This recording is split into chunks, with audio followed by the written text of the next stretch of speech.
নমস্কার, মহাযোগী জ্যোতিষ চ্যানেলে আপনাদের সকলকে স্বাগত জানাই। আমি শ্রী স্নেহাশিস মুখার্জি। আপনারা দেখছেন, লাইক, শেয়ার, সাবস্ক্রাইব করছেন। আপনাদের অসংখ্য ধন্যবাদ। যারা এখনও করেননি তাদের কাছে অনুরোধ, সাবস্ক্রাইব করুন যাতে পরবর্তী সমস্ত ভিডিওর নোটিফিকেশন আপনারা আগেই পেয়ে যান। অনলাইন, অফলাইন কনসালটেন্সির জন্য যোগাযোগ করতে পারেন। যারা শিখতে চাইছেন তারাও যোগাযোগ করতে পারেন। অ্যাস্ট্রোলজি, নিউমারোলজি, বাস্তু, ট্যারোটের অ্যাডমিশন চলছে। আপনারা ভুল করেও কিন্তু এই কাজটা করবেন না। কী কাজ? না, সকালে উঠে অনেক সময় আমরা বিছানা আলুথালুভাবে রেখে উঠে যাই, পরিষ্কার করি না।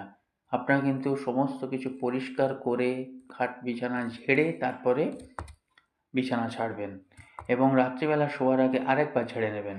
তাহলে দেখবেন রাহুর নেগেটিভিটি ওই বিছানায় থাকতে পারবে না। ফলে আপনাদের অর্থ আসবে এবং সঞ্চয় হবে। এই রকম নানান উপকারী উপায় জানতে ভিডিওটা লাইক, শেয়ার, সাবস্ক্রাইব করতে ভুলবেন না।